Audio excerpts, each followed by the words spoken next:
और ground zero पर, क्योंकि प्रणय वहां से ताजा अपडेट भी हमें दे रहे हैं। प्रणय, क्योंकि अब बातचीत की टेबल तक तो कम से कम दोनों देश पहुंचे हैं, खबर ये आ रही है कि दोनों देशों के प्रतिनिधि पहुंच चुके हैं, उससे जुड़ी हुई कोई जानकारी मिल रही है क्या?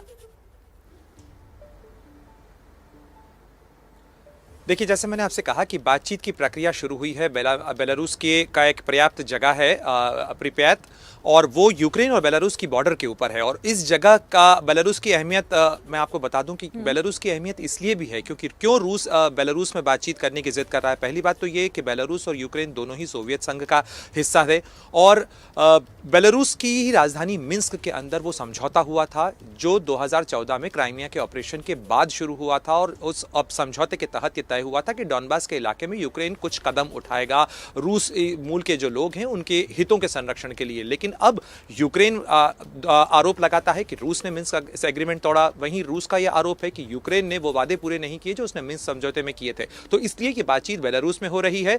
राष्ट्रपति व्लादिमीर ज़ेलेंस्की ने बेलारूस के राष्ट्रपति अलेक्जेंडर लुकाशेंको से बातचीत की और उसके बाद ही उन्हें यह कन्वे किया कि बातचीत के लिए यूक्रेन के प्रतिनिधि पहुंच रहे हैं। बिना किसी शर्त के ये बातचीत हो रही है।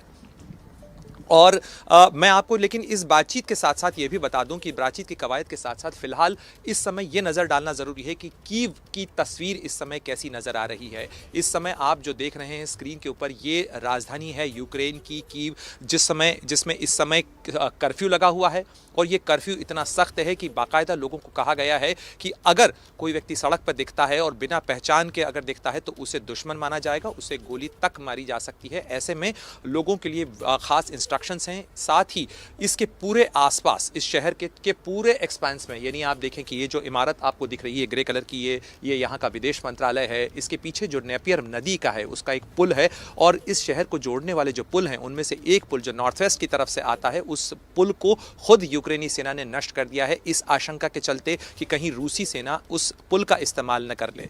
इसके अलावा इस शहर के तमाम एक्सपेंस के ऊपर इस समय ऐसा सन्नाटा छाया हुआ है जैसा शायद इससे पहले कभी न रहा हो। इस सन्नाटे की बहुत बड़ी वजह यह है कि इस शहर के चारों तरफ जो है वो लगातार लड़ाई भी चल रही है, अलग अलग मोर्चों पर लड़ाई चल रही है। चाहे वेसेलिकीव एक जगह है जो यहाँ से 30 किलोमीटर की दूरी पर है, और ये देखिए मैं जब लाइव दे रहा हूँ उस दौरान भी धमाकों की आवाज़ लगातार रह कर आ रही है। हमने आसमान के अंदर जो बमबारी है उसकी भी तस्वीरें कैप्चर की हैं अपने कैमरे पे, और इसके अलावा जो कॉम्बैट एयर पेट्रोल होती है विमानों की, वो भी दूर से देखी जा सकती है। इस कॉम्बैट एयर पेट्रोल के अंदर लगातार चैफ जो होते हैं वो फायर किए जाते हैं ताकि कोई हीट सीकिंग मिसाइल अगर फायर की गई हो तो वो इससे डिस्ट्रॉय हो जाए। तो कुछ इस तरीके की तस्वीर फिलहाल नज़र आ रही है।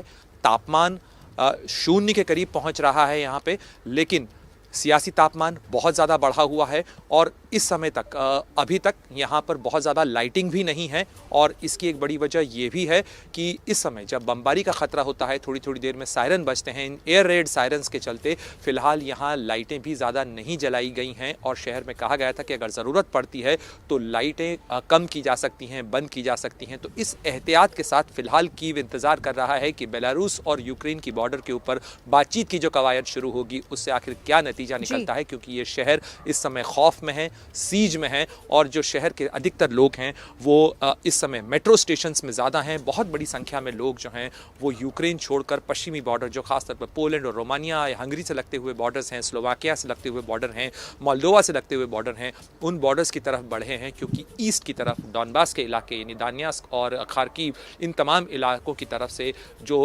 कार्रवाई हुई है रूस की, या हम कहें बेलारूस की तरफ से जो फौजें दाखिल हुई थी, जो कीव की तरफ बढ़ी थी, वो शहर को घेरने के लिए आगे बढ़ रही हैं। हालांकि बेहद सख्त रेजिस्टेंस रूस को भी सामना करना पड़ रहा है, खासतौर पर यूक्रेन की तरफ से।